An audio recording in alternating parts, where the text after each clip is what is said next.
Perezida wa Repubulika y'u Rwanda Paul Kagame yahishuye ko yandikiye igihugu cya Leta Zunze Ubumwe za Amerika ibaruwa yacyemeraga kunenga imikorere y'ubutegetsi bw'u Rwanda mu minsi 334 igize umwaka, hanyuma nawe akagisaba guharira u Rwanda n'Abanyarwanda umunsi umwe wa tariki ya 7 Mata utangizwa kwibuka Jenoside yakorewe Abatutsi mu 1994. Mu kiganiro umukuru w'igihugu yagiranye n'itangazamakuru kwa 8 Mata 2024, aho umwe mu banyamakuru yamubajije icyo avuga ku mvugo yakoreshejwe n'umunyamabanga wa Leta Zunze Ubumwe za Amerika ushinzwe ububanyi n'amahanga Antony Blinken. Iyo mvugo ya Blinken niyo yakoreshejwe mu butumwa yashyize kuri X ye igaragaramo gupfobya no kuyobya abantu, aho yagize ati: Leta Zunze Ubumwe za Amerika zifatanyije n'Abanyarwanda mu kwibuka 30 hibukwa abazize Jenoside, kunamiye ibihumbi byinshi by'Abatutsi, Abahutu, Abatwa n'abandi bose bapfuye mu minsi 100 y'ubugizi bwa nabi bw'indengakamere. Ayo ni amagambo akomeye cyane yanditswe n'uyu muyobozi wo muri Leta Zunze Ubumwe za Amerika Antony Blinken. Umukuru w'igihugu yavuze ko yasabye Amerika yajya yifatanya n'u Rwanda mu kwibuka Jenoside yakorewe Abatutsi mu gihe bakumva babishaka, ariko ibyo bakaba bagomba kubitandukanya no kunenga ibyo bo babona ko bitagenda neza mu gihugu cy'u Rwanda. Ni ikiganiro gikomeye cyane nyakubahwa Perezida wa Repubulika y'u Rwanda yakomeje agirana n'umunyamakuru ati: kuri njye iyumvire yasubijwe kera cyane binyuze mu kwerekana ko duhagaze bitari na kera cyane, ahari ni muri 2015 cyangwa 2014. Perezida Paul Kagame yavuze ko icyo gihe yafashe umwanzuro wo kwandikira Amerika nyuma y'uko u Rwanda rwari rwakiriye ubutumwa bwavugaga ko kwibuka no kwifatanya narwo, ariko ku rundi ruhande abarwandikiye barimo na Amerika bavugaga ko ibintu biterekeranye no kwibuka ahubwo bijyanye n'ibyo banenga ubutegetsi bw'u Rwanda, nko kutagira demokarasi, uburenganzira bwa muntu, ibintu byose tubwirwa n'ibindi byinshi bitandukanye ngo dukore duhindure ku gihugu cyacu. Perezida Paul Kagame yagize ati: igihugu cyacu cyanditse ibaruwa yo gusubiza Leta Zunze Ubumwe za Amerika. Ninjye wanditse.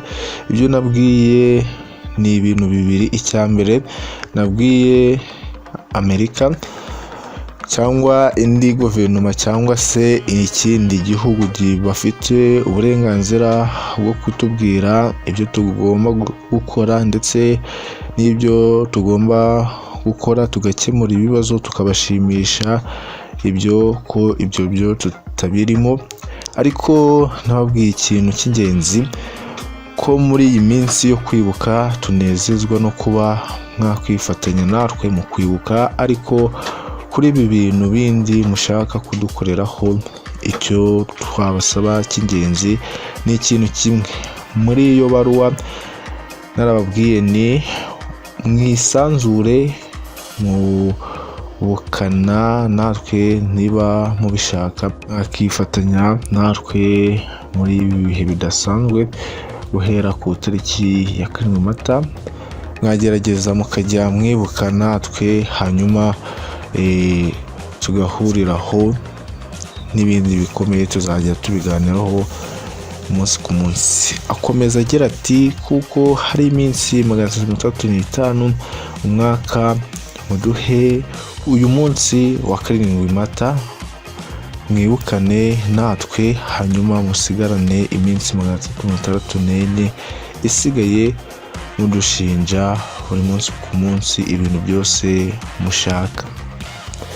Ibi ni byo nyakubahwa Perezida wa Repubulika yagiye yandikira Leta Zunze Ubumwe za Amerika, ariko imvugo yatunguranye cyane yavuzwe n'uyu muyobozi Antony Blinken, byo ni imvugo iteye ubwoba, imvugo y'agashinyaguro, imvugo idasanzwe.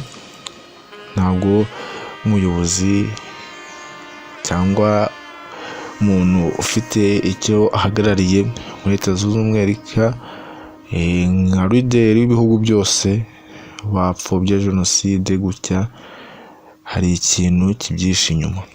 Hari amakuru yagiye yumvikana tubihuje n'andi makuru twagiye twakira yerekeranye n'urugamba rurimo kubera muri Repubulika ya Demokarasi ya Kongo, nuko Leta Zunze Ubumwe za Amerika n'ubundi wabonaga ko ari zo zirimo gushinja igihugu cy'u Rwanda kuba ngo igihugu cy'u Rwanda gifatanya n'umutwe witwaje intwaro M23, ndetse unaza kugaragaza ibimenyetso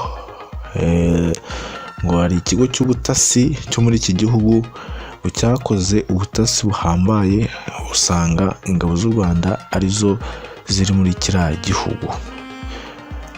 Ni nabyo byagiye bigaragara muribuka muri ya minsi mikuru ku tariki 25/2023 shira kuri bonane, nibwo Leta Zunze Ubumwe za Amerika zabwiye igihugu cy'u Rwanda ngo zigiye kuganira na Repubulika ya Demokarasi ya Kongo, aho kubwira M23 ngeriyo iganira na Leta Zunze Ubumwe za Amerika.